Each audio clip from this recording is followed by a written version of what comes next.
Journey Across Jean's Saga. Book 1. Now, Then, To Come. Part 3.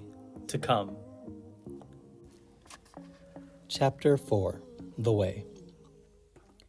There is only darkness as the three make their way across the threshold of the seemingly once humble suburban cottage. Despite not knowing where they are going, Bedap and Takver walk ahead as old Tatos follows closely behind them. After a few paces, both siblings begin to experience a sudden bout of vertigo, an abrupt spinning in their heads and stomachs, and there's now a damp chill in the air that hadn't been there a split second before. Their nostrils are filled with the aroma of dank earth like someone lifted a rotting log right in front of their noses. Takver merges with Bedap. It's so dark. I don't think I can go any further. Then she stops in her tracks, which causes Bedap to stop as well. Old Tatos bumps into Bedap, who then falls into Takver but doesn't manage to knock her over. Oh, dear me, old Tatos giggles, acting embarrassed. I'm just so used to the dark. Then they woohoos, and their woohoo echoes down what seems to be Bedap and Takver to be a long corridor. The walls begin to glow, revealing an earthy, root-woven, soil-like texture. Bright, fluorescent, cold hues, blues, greens, and purples, ostensibly emanate radiant photons from fleshy, vein-like tendrils that create a web along the walls and ceilings of the tube-like corridor. These rubbery-looking protrusions vary in girth, ranging from the size of one of Takver's fingers to the size of her leg. Without realizing it, Bedap and Takver simultaneously send hues of purple, signaling good vibes to each other as the two look at their surroundings, dumbfounded and obviously pleased with what their senses are perceiving. Bedap moves closer to a blue glowing vein about the size of their own forearm, examining it with their eyes as well as their nose.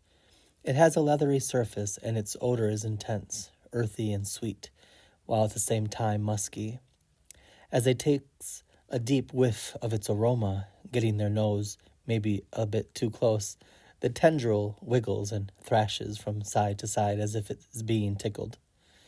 Bedap takes a hop back, almost falling into a wall of mycelia. Whoa, what the...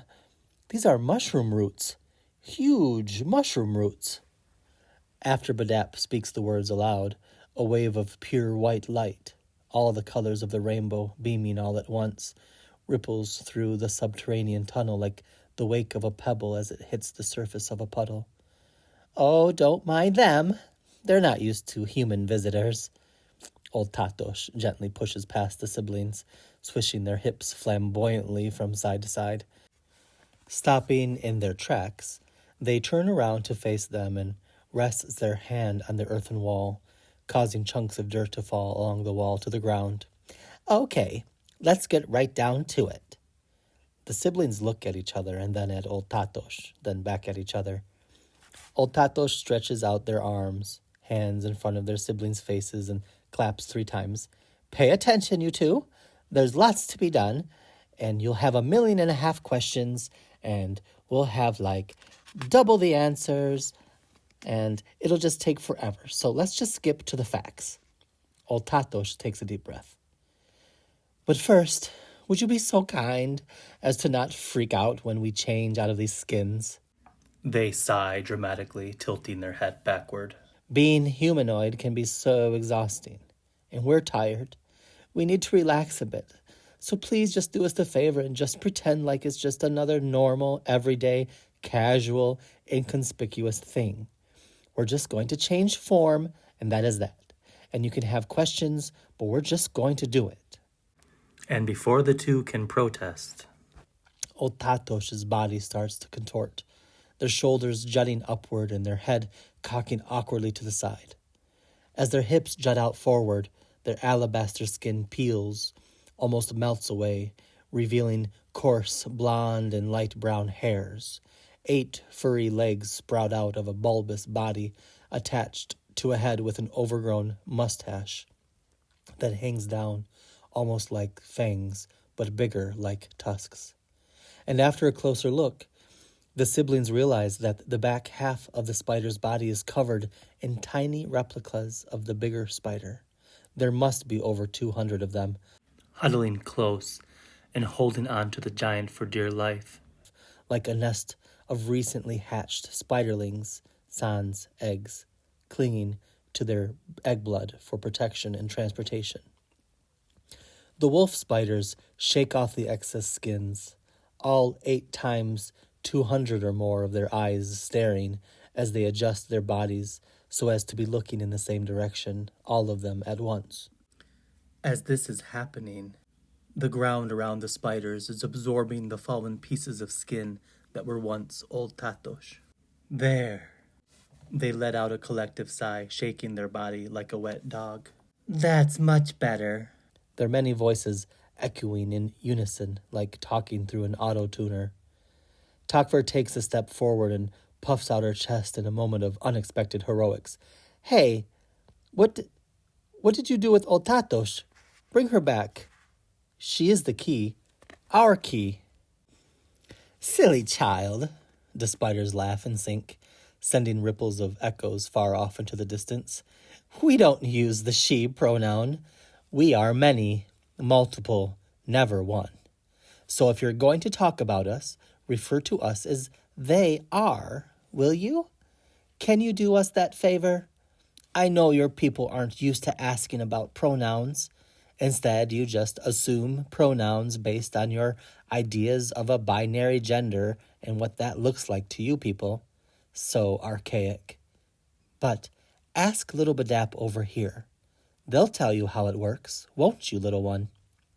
The spiders, old Tatos, look intently at Bedap with all 1,600 and more of their eyes fixed on Bedap's, staring expectantly. Sure. Bedap slowly replies, emphasizing the shh in the last word.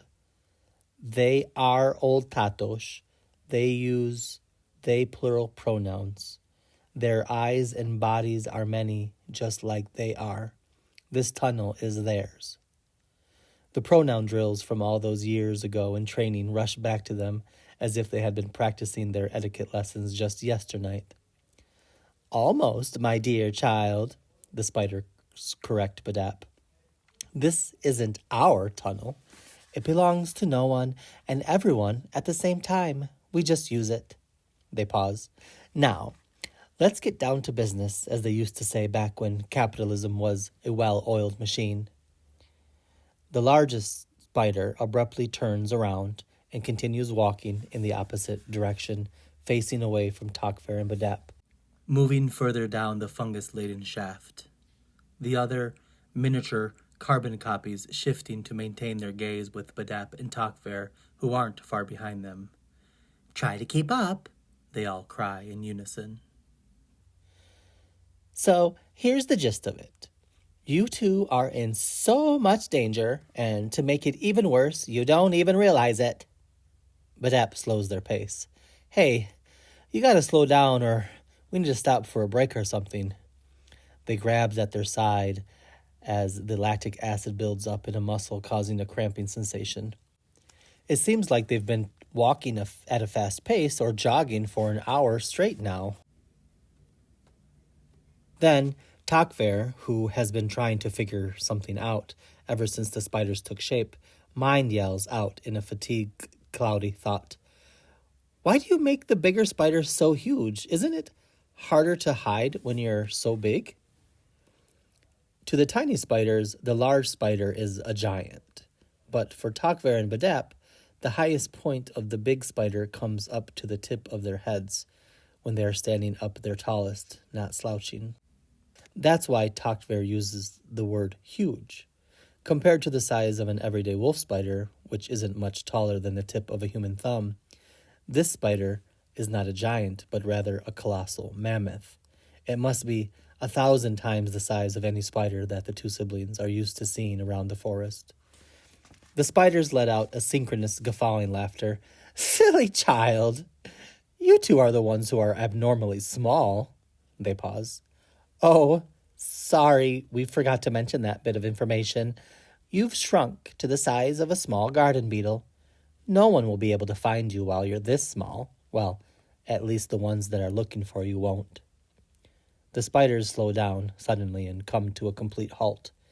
We're here, the many voices speak all at once. Looking up through the tunnel opening, the two siblings see an auditorium, but with no seats, just openness and forest detritus that has collected here over the seasons, leaves the size of entire thatched roofs, pieces of bark bigger than large canoes. The cathedral ceiling is the underside of a hollowed-out, rotten section of a centuries-old maple tree trunk. The spiders, Takver and Bedap, slowly walk out of the tunnel into the vast wooden cavern, taking in the awe that such a spectacle inspires, hues of purple flowing telepathically like a shared aura amongst the journeyers. Creatures of all sorts can be seen scurrying into hiding spots, some even exiting through a small hole where moonlight penetrates the mostly vacuous stump hollow. The large spider shifts its body to face the siblings, the little ones changing position as to match the gaze of the giant, like synchronous swimmers performing a swimming pool ballet, flowing in flawless accord.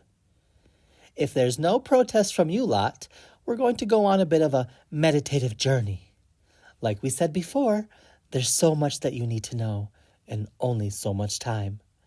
As they say, a picture is worth a crap ton of words, so we're going to collectively mind travel to a place-time where we can be present with the knowledge we're about to absorb. The large spider squats down, and the hundreds of mini spiders scurry off its back in one big swarm of furry legs.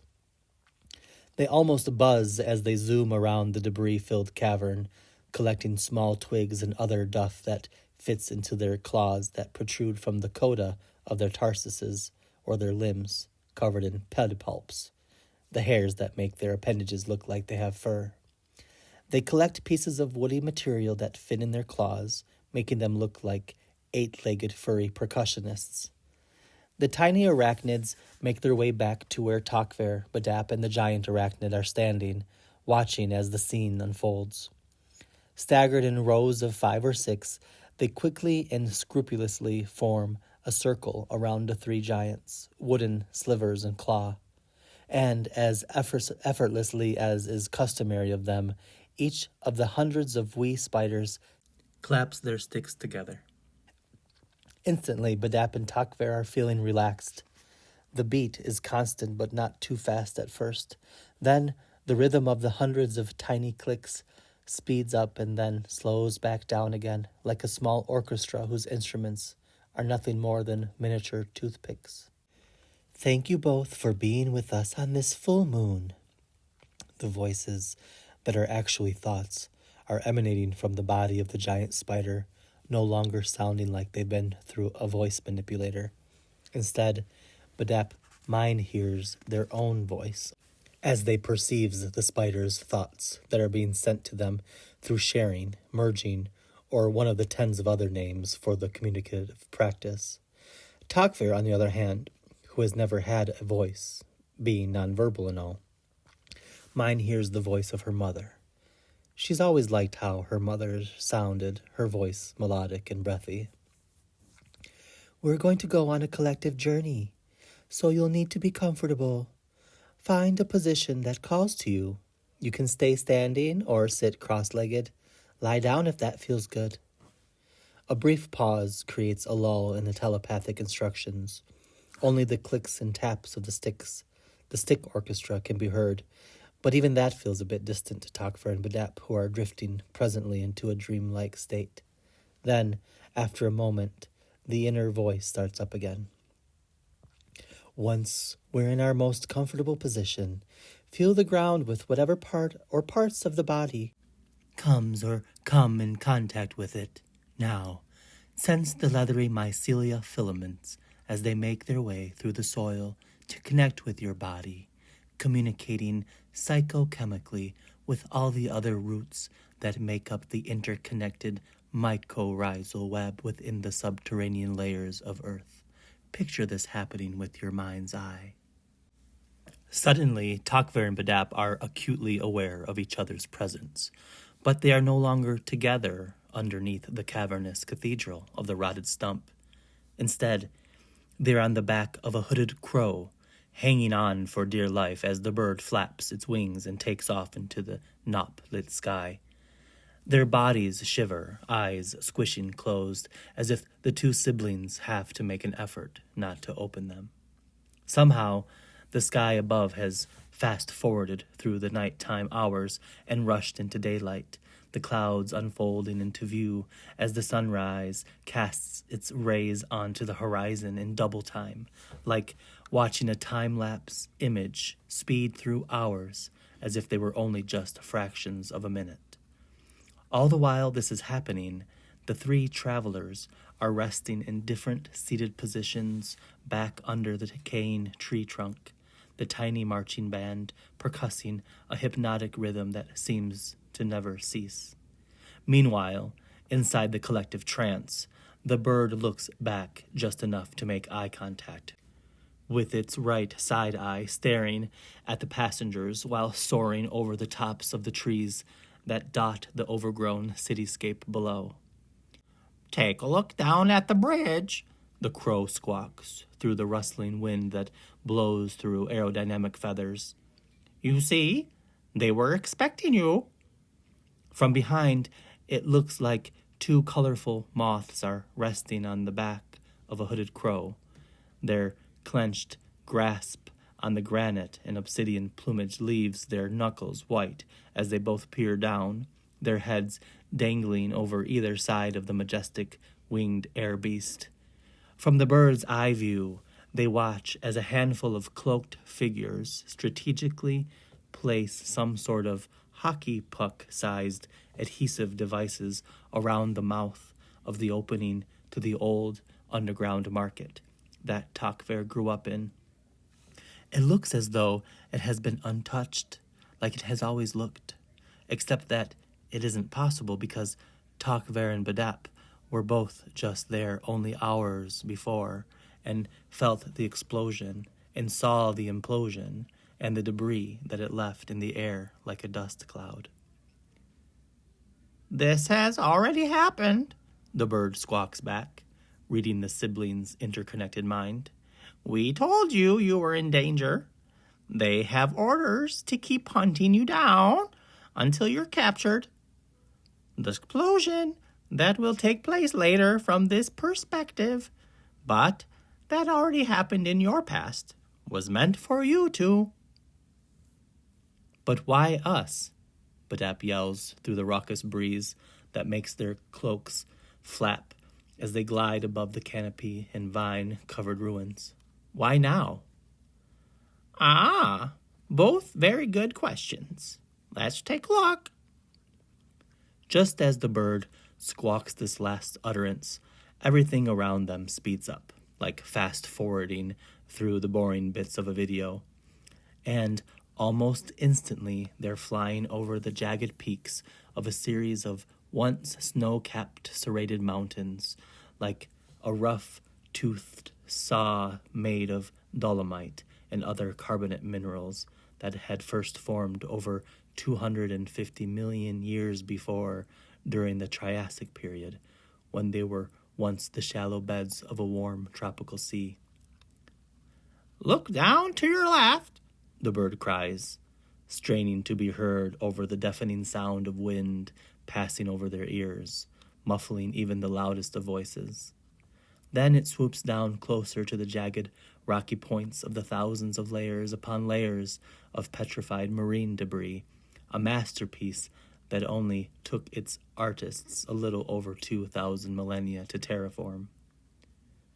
Along a valley corridor shrouded by giant, craggy, peaked mounds that reach high into the sky, there are what seem to be tens of self-propelling airborne transport vehiculars, some statically positioned near various non-organic structures that bespeckle this highland basin.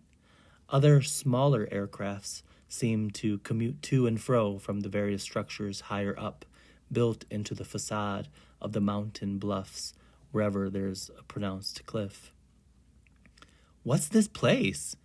Takver asks aloud, the first time anyone has ever heard any voice come from her mouth, surprising even herself by the look on her face. Bedap turns to their sister and gives her a wide grin that causes their eyes to squint, wrinkling at the corners. "Wow, you can talk. Is that what the mother sounds like?" Takver nods, then smiles. "This is where your people are," the bird crows, side-eyeing the two siblings, who simultaneously tighten their grip on its feathers as it descends onto the tippy-top of a towering, prickly conifer, one of many that floods the periphery of the valley crevice. "Look up and straight ahead." The siblings look at each other, partly terrified but mostly relieved. Their people are alive. "It's begun. It won't be long now." And just as soon as the bird coos the fateful words, it takes off again, flapping its wings in a ruckus swoosh.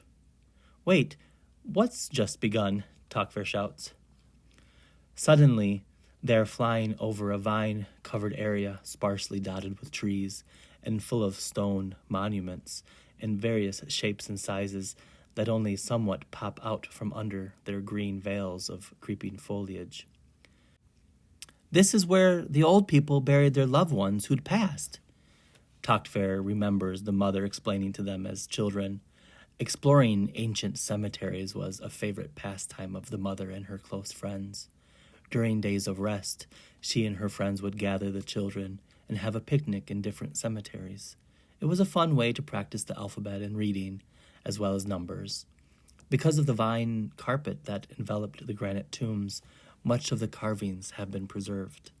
The children loved to etch out a name or date by placing a piece of fibrous pulp paper that one could trade for at the market over each letter or number groove, rubbing a stick of colorful wax that creates a lithographic image of the engraving. Tombstone frottage was one of Takver and Palat's favorite hobbies. In fact, until the marauders set fires to her village, burning almost everything to the ground, she had a vast collection of headstone frottage from cemeteries all over the western half of Duna. But this cemetery seems different somehow. It is much less unkempt than the cemeteries that she'd been used to. In fact, this particular graveyard looks like it is well maintained. There is even a house with a fenced garden that stands at the entrance of the cemetery. It must be late summer because the pumpkins in the vegetable garden are the size of her head. There's a vehicular in the driveway, and it has rubber, pneumatic tires.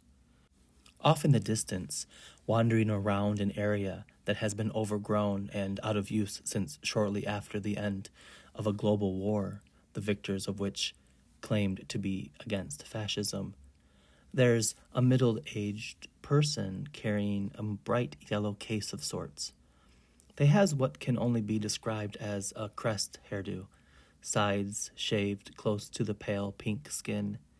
They looks like part wannabe punk rocker and part cardinal, except they isn't cloaked in red or brown feathers, and they lacks an orange beak. Instead, dark, shaggy scruff encircles their mouth, their mustache lighter in color than their failed attempt at a full beard. Bedap shouts to Takver, "Hey, that looks like your tarto box, Tak." "That's Trell," the bird squawks. "You know, Trell from the journals that you've been reading, the one that led you to us."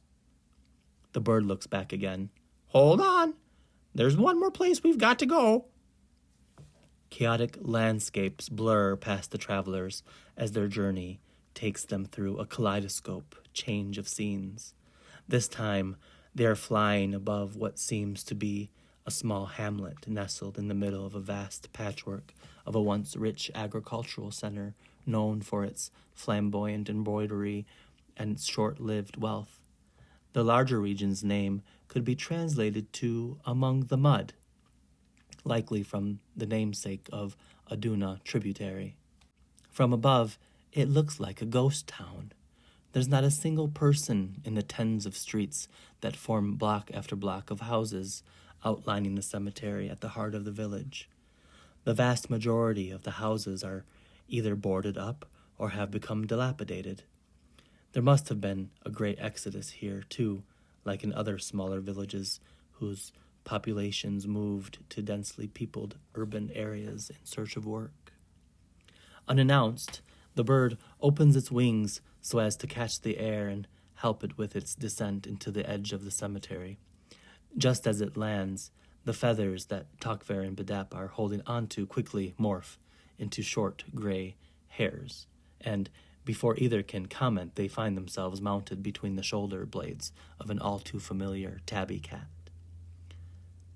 There are too many airborne predators in this region. It's safer to stay low to the ground, the cat mews through a soft guttural purr. But aren't we... I thought this was all happening in our heads. Takver's confusion is obvious in her voice. Just play along, little one. The cat all but growls back in retort. It's raining ever so slightly, dark, ominous clouds hovering over the entire hamlet, giving a dreariness to the landscape. Ah, yes, the cat purrs, moving into a crouching position behind a vine-veiled tombstone. There she is.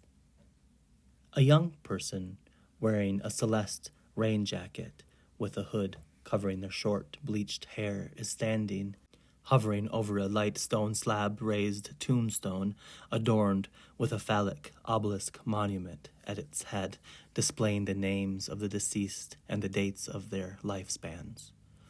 The brown arms of the person are hugging a rectangular storage box of sorts, the kind that male persons often carried, with a lid that was easily removable. It must be made of impermeable material because the intermittent drops of rain roll off the box like water off a duck's back. Those are the journals that we're after, little ones. So much depends on you two getting your hands on them. The cat brings up its paws abruptly and starts licking it, then rubbing it over its cocked ear in a combing motion. Why are they so important? Takver interjects. Those are the missing journals. Those are the ones that can't be found in your doohickey device that links with your eyeball. If you go through all of them, you'll notice a large chunk of time, about 3 decades, is unaccounted for. That's about both of your ages combined, if I did my maths properly. So, we need to come to this place to get them? But what do we do with them when we finally get our hands on them? Bedap reaches back and scratches the top of their bare foot. Those journals will have never been written if you don't contact their authors and tell them what to write about. So first, you need to get those journals, read them, then the rest is history, which includes the future. The cat makes a guttural purring sound that reverberates through the siblings' miniature bodies. What you call the last ones won't stand a chance of surviving their apocalypse if they never get their hands on these journals. So that's where you two come in. Suddenly, the cloaked figure crouches into a squat, setting down the box with a muffled thud, temporarily crushing a patch of grass and a single dandelion, whose mustard ray florets peek ever so timidly through the mouth of its green, variegated bud. They begins tugging at the top rose granite slab pedestal that sits on the tomb's equichromatic plinth. Either the person is really strong or the pedestal looks heftier than it is, because it seems to surrender without much hesitation. Now, the cat abruptly moves from its crouching position to sit on its haunches, causing Takver and Bedap to unconsciously tighten their grip on their handfuls of soft tabby fur. Open your eyes. The two siblings do what they're told, and suddenly they are back in the hollowed-out stump. As their eyes refocus to their now dim surroundings, the sound of hundreds of clicking sticks comes to a slow halt. And before they can process everything that has just happened, shrinking to the size of a spider, walking through an earthen corridor lined with glowing mycelia, watching as old Tatosh turns into hundreds of baby spiders and one giant one all at the same time, then journeying to myriad strange places and being told they have work to do or else their ancestors won't survive the end of the world. The giant spider shakes its body as if drying itself off after a swim. And in a split second, the hundreds of tiny spiders that envelop them in an orchestra of clapping sticks, only just a fraction of a moment earlier, disappear, seemingly melting into the duff-covered, rich, blackened earth, leaving nothing but tiny wooden slivers spread evenly in perfect rows along the cathedral floor. The spider contorts, its bulbous frame sucking up the 8 hairy appendages like the ray florets of a daisy retreating back into its protective bud as Nop makes its descent into the horizon. Dropping to the ground, the orbed body vibrates and morphs and shifts, taking its new form. At this point, nothing surprises the 2 siblings. They've even stopped looking at each other in awe, mouths agape at each new marvel. Instead, they just sit there, legs crossed, watching in something akin to admiration as a new, shiny, but coarse, dimpled shellac shell morphs from the previous furry bulb, reflecting the dull glow that emanates from the various cryptogams, managing to subtly illuminate the vast cavern. Old Tatosh, maintaining the same size as the giant spider, slowly turns their head so they are looking at the 2 siblings who haven't moved a centimeter. 2 charcoal antennae, feelers wiggling and sniffing about the air in front of them.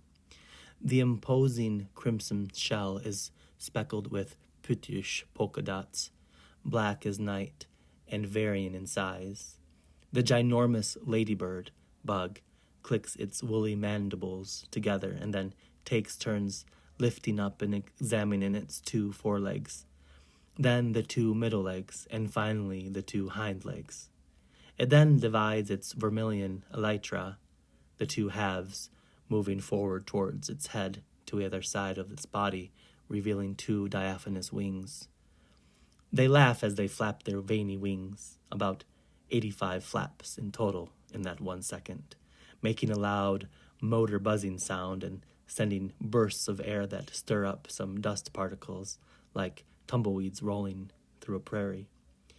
Much better. There is glee in their voice. Now, these wings are perfect, much lighter. They look at the 2 siblings staring at them. How do we look? If they had eyelids, they would have blinked them coyly at the 2 onlookers. Never mind, follow us. They turn to move in the direction of the opening. Takver hops up off the ground and offers her hand to Bedap, who seems to have gotten tangled up in their cloak. Then the ladybug stops in its tracks. Oh, wait, silly us, we almost forgot. Then a boisterous woo-hoo echoes throughout the cave, and old Tatosh giggles. From high up on the decaying ceiling vault, the 2 long-torsoed, winged mammoths buzz down, lowering slowly and steadily, propellers flapping, like twin helicopters making a seamless landing. Except for these aircrafts have 6 jointed legs with remnants of pollen dustings covering them in clumps of yellow powder. More dust tumbleweeds wisp around the floor of the cave in a flurry of swirls. Little ones, meet our 2 helpers. They don't talk much and tend to refrain from individualizing, so no need for names. But they did volunteer to make the long journey with us, so we're grateful for and to them. As they touch the ground, they elongate their back abdomens in sync, flattening down, inviting Takver and Bedap to climb aboard. 2 thick yellow stripes encircle their colossal, hair-covered, ribbed rears, while smooth and rigid venom-injecting black stingers rest on the ground behind them, one protruding from each of them.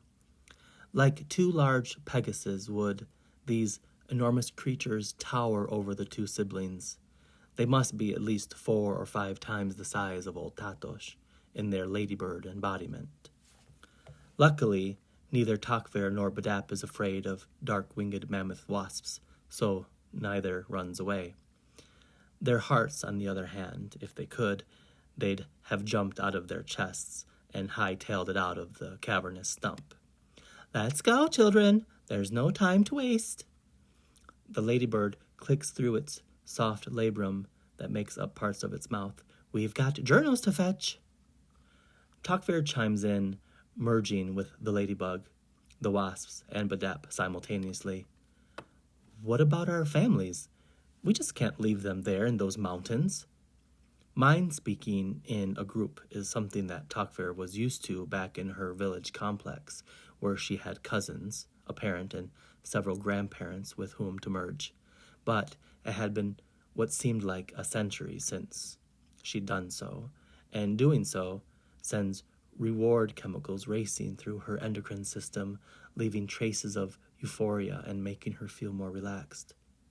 "Yeah," Bedap backpacks off Takver. "What about our people? Shouldn't we be going to help them? Can't the journals wait?" "Now, listen, little ones." The ladybug shifts its body and reaches 2 of its legs toward the smooth faces of the wasps, running its tarsuses from each leg along the top of the wasps' heads as they bow down to receive the customary caresses.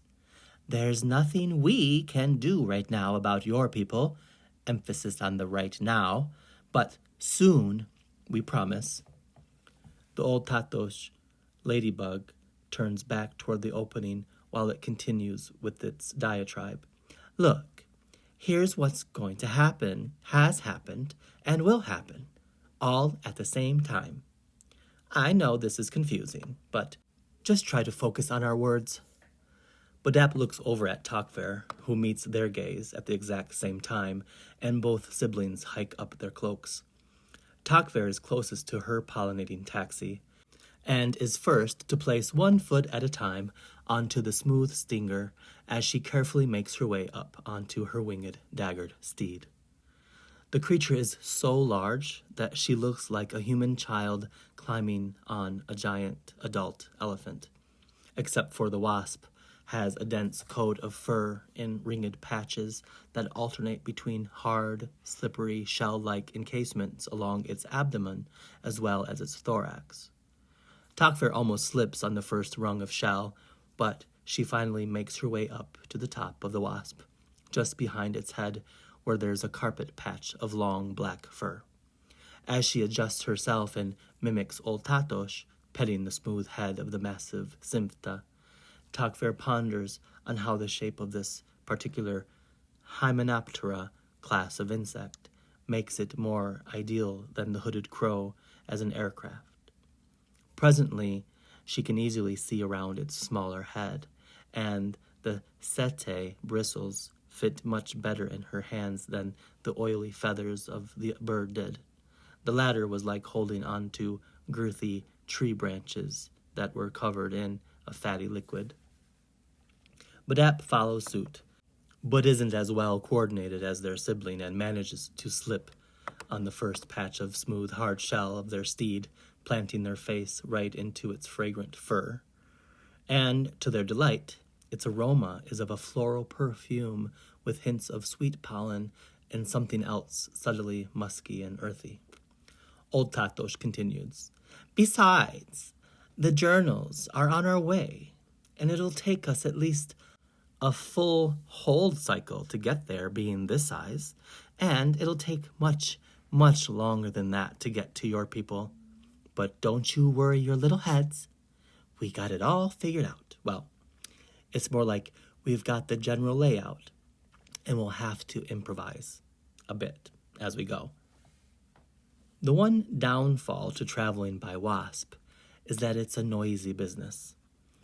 A wasp adorns 2 pairs of laminate wings, a set of forewings attached to a set of hind wings with small hooks. Clapping and flapping its wings around 400 times in a single second, the vibration alone would damage anyone's eardrums. "Oh, don't forget to stuff some pollen in your ears. It's going to be a noisy flight," old Tatos yells back as they take off into the air through the small hole in the stump. The 2 wasps start up, their wings like loud race car motors zooming just decimeters away from their ears, making it impossible to hear the tail end of what the ladybird was saying. The 2 siblings need no convincing regarding the makeshift earplugs. Upon hearing pollen, they are pulling gobs of goopy, powdery grains of flower gametophytes, basically bundled up in neatly packaged sperm cells, and stuffing the gooey mush over their ears. It's like trying to frost the inside of a thimble. Easier said than done. Before Takver's pollinating steed ducks through the opening, out of the corner of her eye she watches as an entire village of diverse crawling creatures comes out from their hiding places so as to see the journeyers off. She quickly bows her head, barely dodging the earthen threshold of the opening. Bedap and their steed are right behind them, and as the fresh, abrupt coolness of the open forest smacks Bedap in the face, they takes in 2 deep lungfuls of the sweet midnight air. They cracks a smile that would split a mountain in half. They can't remember the last time they felt so lightweight, yet so full of life. Thanks for listening to another episode of Fenn Thornbot Reads. If you want a notification for the next episode, don't forget to hit subscribe. If you liked what you listened to today, hit the like button. And if you think someone else might like it, hit the share button. Thanks again, and we'll catch you next time. You can interact with the book online at fennthornbot.fan or just scan the QR code above. And may hold guide you as naught makes itself scarce.